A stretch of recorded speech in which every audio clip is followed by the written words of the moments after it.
एक सीकर ने प्रश्न पूछा है, मेरे एल्डर ब्रदर सीवियरली ईगोइस्टिक हैं। वो सबको बातचीत में फंसा कर अपनी बात मनवा लेते हैं। ऐसे में बातचीत कैसे की जाए जिससे कि बिना वजह का तनाव ना हो और बात करते हुए खुद को भी बचाया जा सके ताकि उनके मकड़ जाल में ना फंस सके।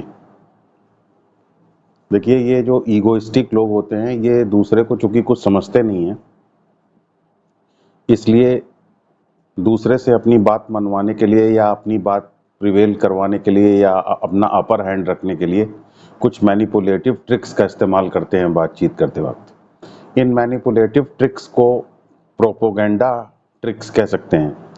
प्रोपोगेंडा वॉर में भी यूज होता आया है। जो रिप्रेसिव रिजीम्स होती हैं, दूसरे कंट्रीज के ऊपर अटैक करने वाली आर्मीज होती हैं, वो इस तरीके का प्रोपोगेंडा इस्तेमाल करती हैं। तो प्रोपोगेंडा का मतलब क्या होता है? प्रोपोगेंडा शब्दों का और विचारों का इस प्रकार का प्रयोग है जिससे कि दूसरा वही सोचे, वही महसूस करे और वही करे जो कि आप चाहते हैं। तो ये जो सीवियरली ईगोइस्टिक लोग होते हैं ये बातचीत में बहुत ही सूक्ष्म तरीके से उन प्रोपोगेंडा टेक्निक्स का इस्तेमाल करते हैं। और जो ये ओपन नार्सिसिस्ट होते हैं ये दूसरे तरीके से प्रयोग करते हैं, और जो कोवर्ट नार्सिसिस्ट होते हैं वो दूसरे तरीके से प्रोपोगेंडा टेक्निक्स का इस्तेमाल करते हैं।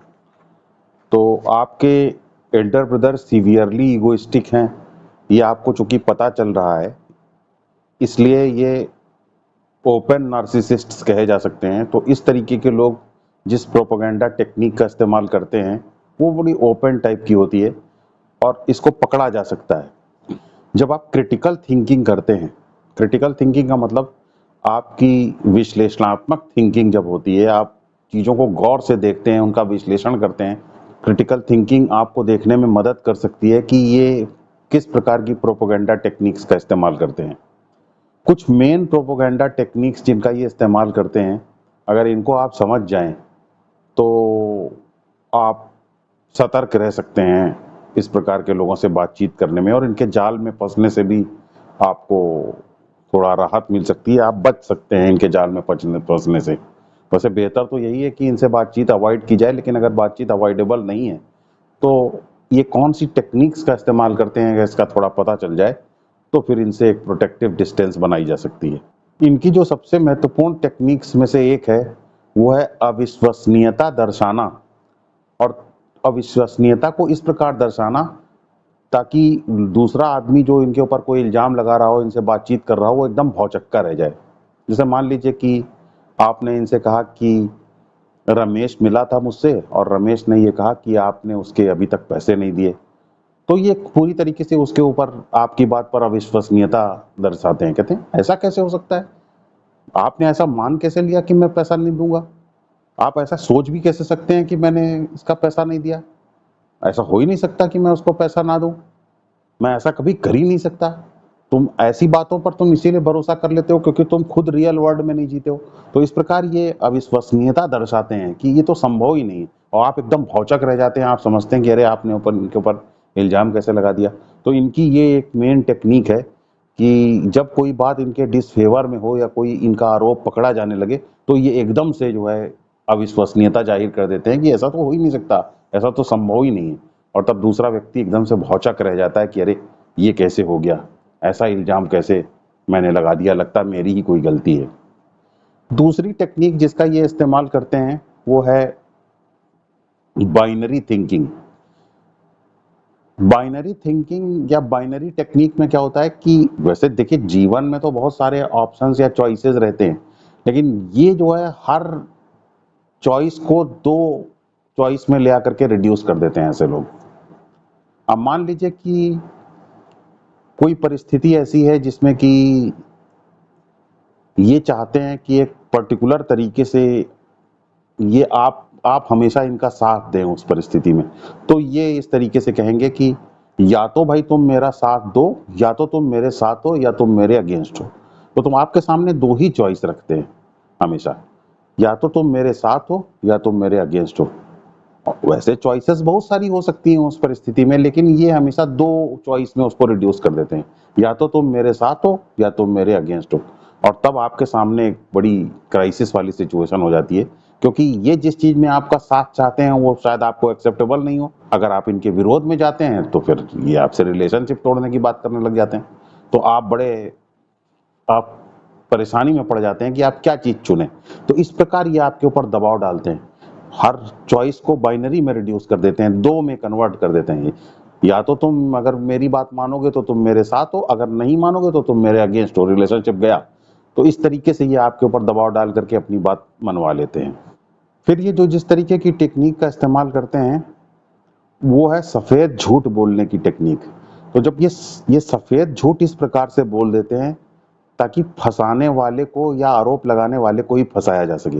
मान लीजिए कि आप इनसे कहें कि ये आपने तो इसका नकली सिग्नेचर बना दिया।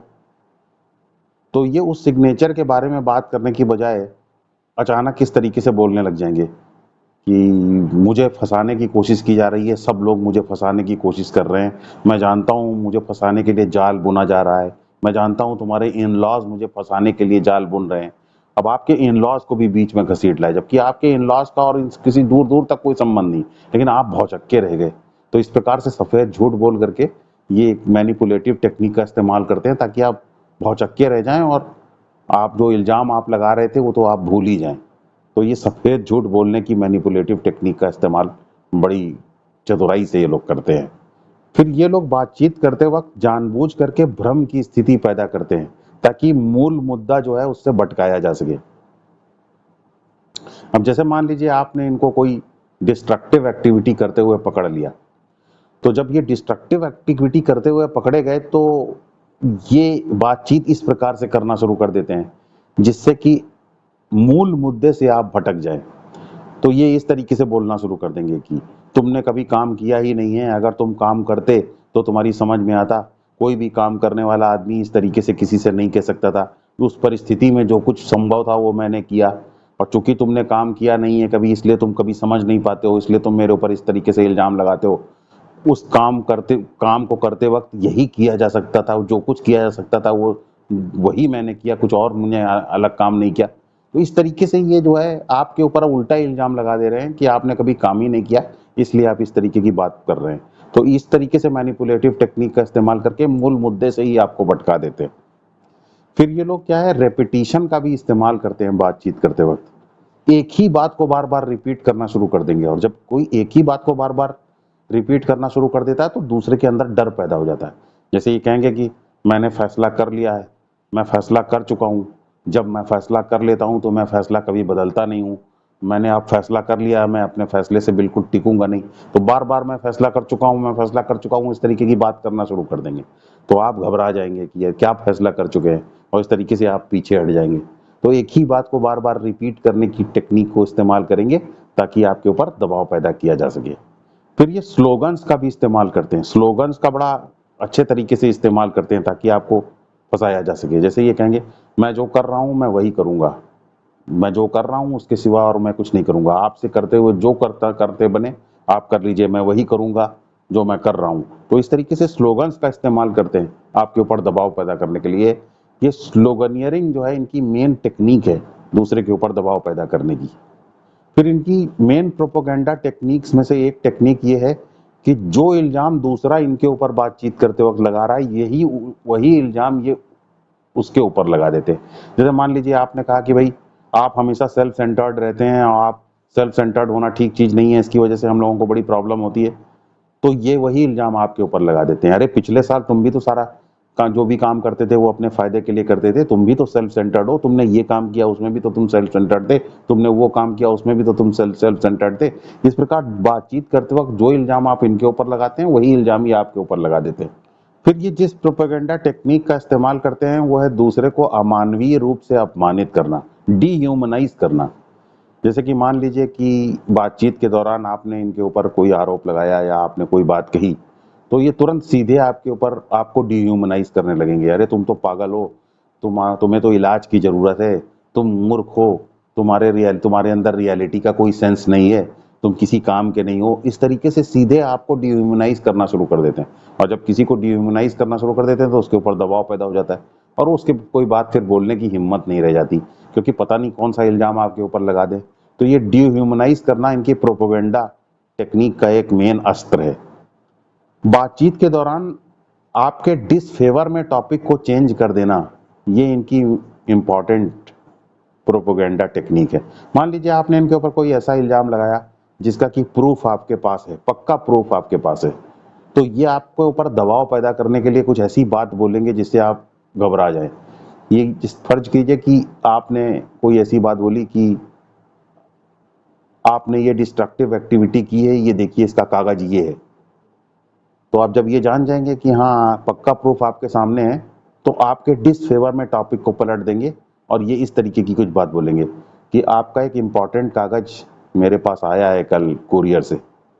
अब आप घबरा गए, पता नहीं कौन सा वो इम्पॉर्टेंट कागज है, तो आप दब गए, पीछे हट गए। अब आपने वो जो कागज इनके डिसफेवर में था उसको उठाना बंद कर दिया क्योंकि आप घबरा गए, आपकी समझ में नहीं आ रहा है ऐसा कौन सा कागज मेरा है जो इनको मिल गया।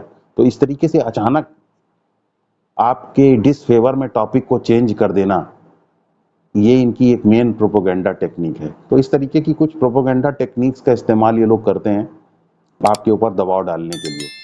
अब जब आप ये इन टेक्निक्स को ऑब्जर्व करते हैं, इनके कैसे इसका प्रयोग करते हैं, ठीक से आप जब इसको देखते हैं, इन मैनिपुलेटिव टेक्निक्स को बातचीत करते वक्त ऑब्जर्व करते हैं, तो आप एक साइकोलॉजिकल डिस्टेंस इनसे मेंटेन कर पाते हैं। आप समझ जाते हैं कि हाँ ये टेक्निक का प्रयोग कर रहा है, क्योंकि आप पहले से ही जानते हैं कि ये किस तरीके से मैनिपुलेटिव टेक्निक्स का इस्तेमाल करता है।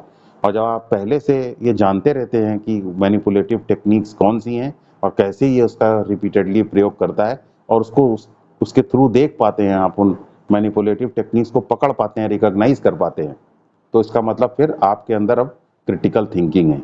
और याद रखिए हमेशा, नॉलेज इज पावर। तो अगर आप किसी चीज को जानते हैं तो आप तुरंत एक डिस्टेंस बना पाएंगे, उसको ऑब्जेक्टिवली ले पाएंगे, इम्पर्सनली ले पाएंगे, और एक साइकोलॉजिकल डिस्टेंस मेंटेन कर पाएंगे, और आपके इमोशंस जो है उससे प्रभावित नहीं हो पाएंगे, और आप इमोशनली अपने आप को कंट्रोल रख पाएंगे। तो जब आप अपने आप को इमोशनली कंट्रोल रख पाते हैं, पहले से जानते हुए कि ये आदमी किस तरीके की टेक्निक्स का इस्तेमाल करता है, तो आप अपने आप को प्रोटेक्ट भी कर पाते हैं और इनके जाल से भी अपने आप को बचा पाते हैं।